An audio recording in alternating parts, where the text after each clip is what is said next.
Hi all, welcome to the channel Concept Clarity. In this video, we will be looking like how is our day sheet being planned and how we can focus in the next upcoming around 1.5 months so that we can score our best marks. So basically आप लोग देख सकते हो कि जैसे हमारे 27 Feb से first paper start है और उसके बाद लाइक ऑब्वियस हमेशा की तरह आईसीएसई ने language first and literature next paper रखा है and you have only one day of leave. Okay, so you have to make sure like you are prepared for literature beforehand. Okay, तो ये नहीं कि मतलब लास्ट डे हमें revision and all करना है, तो मेक श्योर जैसे लैंग्वेज में we do not give so much emphasis on the revision part and all. So language अगर if you do on 26th entire day, तो फिर language 25th and I hope on 24th you should be doing a literature revision only. Okay, because क्योंकि literature में you have only one day gap and then मेरे को date sheet में ऐसा tough नहीं लगा because there are ample amount of holidays in between. Okay, just like in history civics you can see, even in maths also this time you are getting ample amount of days. And even then उसके बाद if you think like कि यहाँ पे अगर आपको जो कमी दिखती है वो थोड़ा सा बायो के साइड आई कैन से कि you have only one day gap, तो you have to make sure कि हिंदी में like on 23rd and on 24th आप हिंदी कवर कर लो, ताकि मतलब हिंदी से पहले बायो कवर कर लीजिए ताकि you do not feel like in one day your revision is not been able to complete और फिर आप उसके बाद थोड़ा सा स्टक करें. ओके, एंड रही बात कि what we have to do now कि कैसा प्लान ऑफ एक्शन रहना चाहिए हमारा, since now we are in almost mid of December. Okay, so though it is not 15 December today, we can plan कि we are almost somewhere in the mid of December. तो अब हमारे पास entire January है, we have only Jan and then a Feb के few days only because I believe कि जैन में आपके प्री बोर्ड्स रहेंगे तो आप उसमें थोड़ा सा ज़्यादा बिजी रहोगे and incline towards your pre board preparation. तो वी कैन से कि approx we have 40 days. So in 40 days only we have to make sure कि we are able to get a best marks. Okay, तो अब रही बात कि इन 40 days में I am मतलब श्योर कि हमें पता है कि 40 days में यू हैव 10 सब्जेक्ट्स बेसिकली. ठीक है, तो 10 सब्जेक्ट्स हैं and now by December you must have appeared for your first pre board. आपका फर्स्ट प्री बोर्ड अभी हो गया होगा या काफ़ी बच्चों का अभी हो रहा होगा इस टाइम पे. ठीक है, तो फर्स्ट प्री बोर्ड आपका ऑलमोस्ट डन या ऑन द वे चल रहा होगा. तो अब आपके फर्स्ट प्री बोर्ड के बाद you have the time to analyse कि like where I am stuck. Okay, analyse your mistakes. Okay, कि मैं बेसिक मिस्टेक्स कहाँ पे कर रहा हूँ, मतलब कि मेरे को जैसे मतलब एक जगह पे मेरे in essay writing I am stuck in getting creative ideas. Okay, या फिर मेरे लेट्स से लैंग्वेज में मेरे को अभी प्रोनाउंस में दिक्कत आ रही है कि या फिर प्रेपोजिशन में जो पार्ट है वो से मेरे को टफ पड़ रहा है, या इवन इन फिजिक्स की मेरे को यार ये डायग्राम जो लेंसेज वाले हैं वो मेरे को टफ पड़ रहे हैं, I am not able to score well in that. So you have a complete analysis of your self like where I am lacking behind. तो यहाँ पे आप एनालिसिस कर सकते हो अपनी मिस्टेक्स का and then when you will get your result you know like कौन सा सब्जेक्ट अभी भी मेरा वीक है और कौन सा सब्जेक्ट अभी भी आई एम ऑन स्ट्रॉन्ग कि मेरे को उस पर अभी फोकस करना है but a bit less as compare to this week subjects. Okay, so pre board से you are getting first of all these two things. एक तो अपनी मिस्टेक्स पता चल रहे हैं कि अभी भी कहाँ पे आप लैक कर रहे हो और फिर आपके अपने सब्जेक्ट्स पता चल रहे हैं. ठीक है, तो माना लोग कहते हैं कि प्री बोर्ड के बाद people score very good marks in board. Yes, but that's when you realise your mistakes and you work upon them. Okay, so approx like we have 40 days, उसमें से we can just deduct around 10 to another 15 days for your pre board 2. Okay, काफ़ी schools में second pre board भी होता है, तो almost we can take कि we have around 25 days left.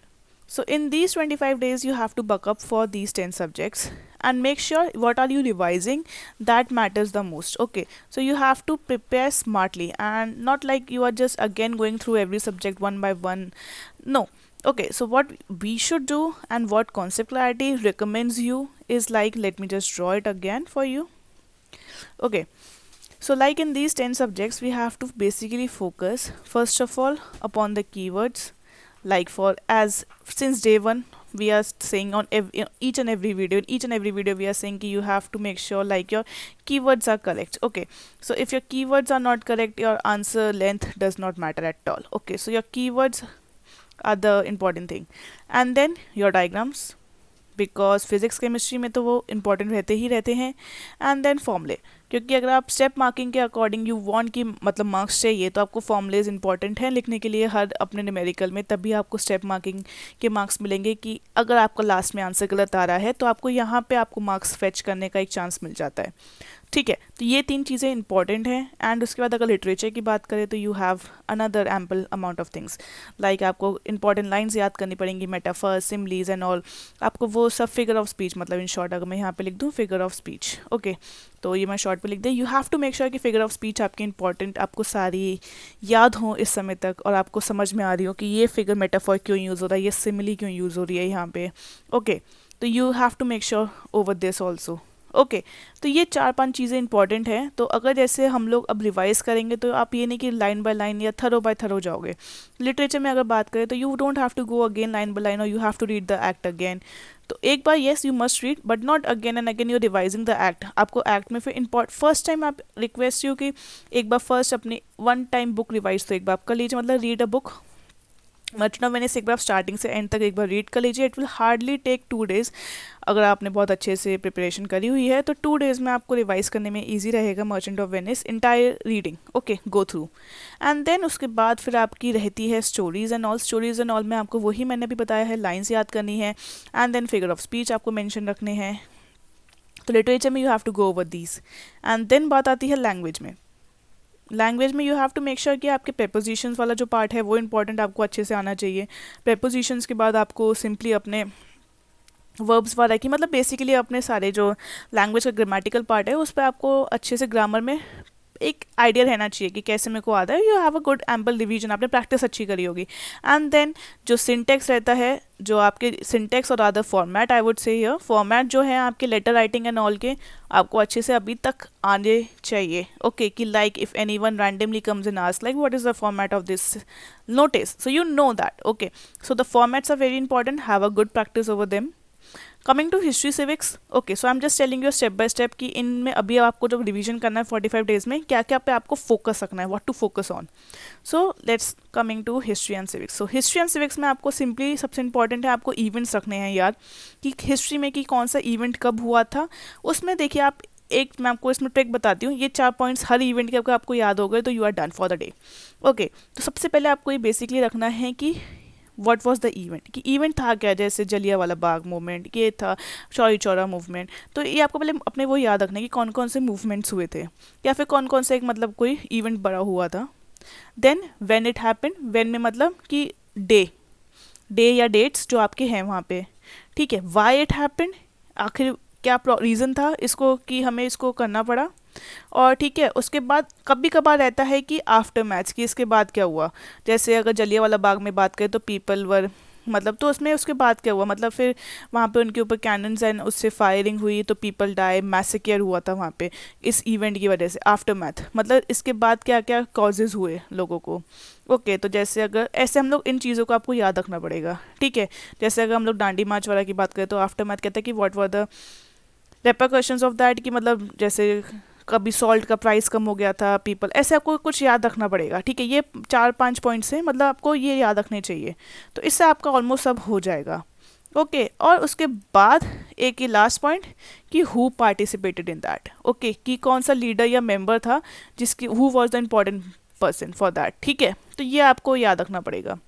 After history we are coming to civics. Civics में again आपको सबसे ज़्यादा हर चीज़ की एलिजिबिलिटी, जैसे ये होता है कि सुप्रीम कोर्ट के लॉयर बनने की क्या क्या एलिजिबिलिटीज़ हैं, वो सब आपको उनके जो एलिजिबिलिटीज़ हैं उनको आप याद रखें तो वो ज़्यादा इंपॉर्टेंट रहेगा ऑफ एवरी जो भी हमारे मेंबर रहते हैं, सुप्रीम कोर्ट, हाई कोर्ट और जो भी आपके कोर्ट्स के हैं वो, ठीक है। उसके बाद फिर आपका यूएन का रहता है। यूएन में भी आपके सेम एक तो नंबर ऑफ मेंबर्स रहते हैं कि पार्लियामेंट में कितने रहने हैं आपको, and then in same way you have to make sure, ठीक है।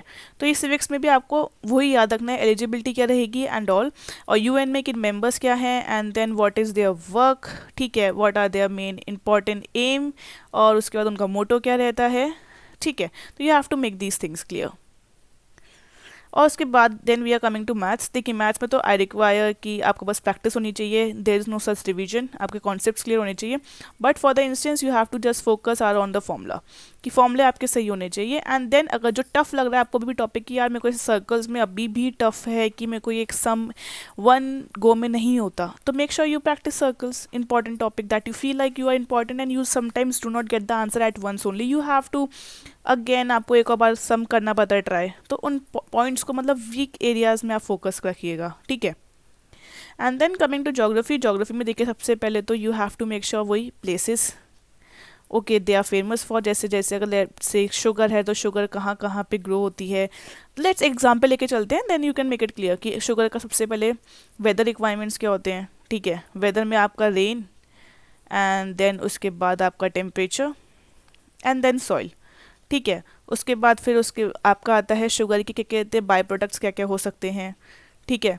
और फिर उसके बाद जो स्टेट्स हैं, स्टेट्स कौन सी इसकी मैसिव प्रोड्यूसर्स हैं, ओके। एंड देन उसके बाद अगर कुछ उसके बाई प्रोडक्ट्स हैं तो उसकी भी डिटेल्स रहती हैं, ठीक है। और रिक्वायरमेंट्स की कभी कभार शुगर के लिए हमें सॉइल की रिक्वायरमेंट है, तो उसमें कुछ जैसे आपके वेजिटेशन मतलब कल्टीवेशन तरीके की, मतलब शुगर का कल्टीवेशन कैसे होता है, तो ये आपको इंपॉर्टेंट पॉइंट्स याद रखने हैं इन सब के for the geography.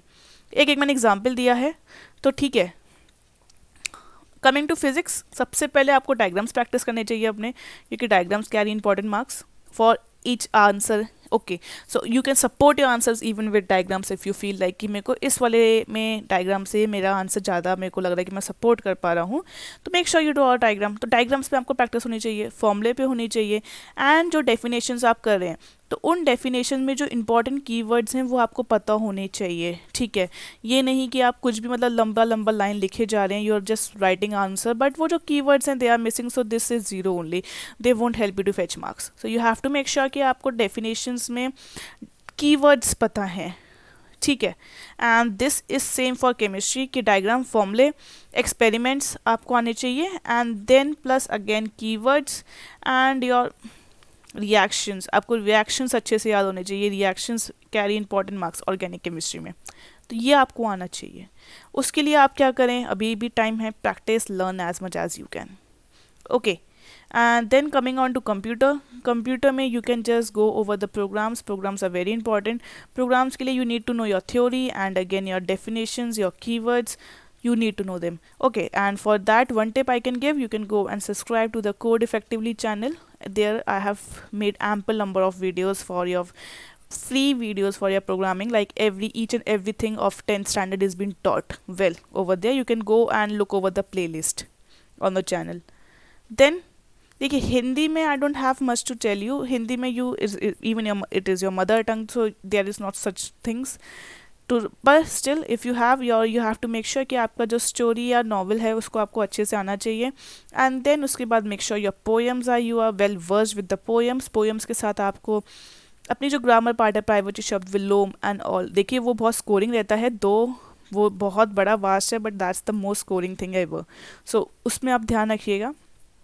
Now coming on to bio, important, देखिए बायो में diagrams are heart and soul for bio, they are very important. फिर कीवर्ड्स आर वेरी इंपॉर्टेंट, क्योंकि डेफिनेशन में आप वहाँ पे कुछ नहीं लिख सकते, जो वर्ड्स हैं वो हैं।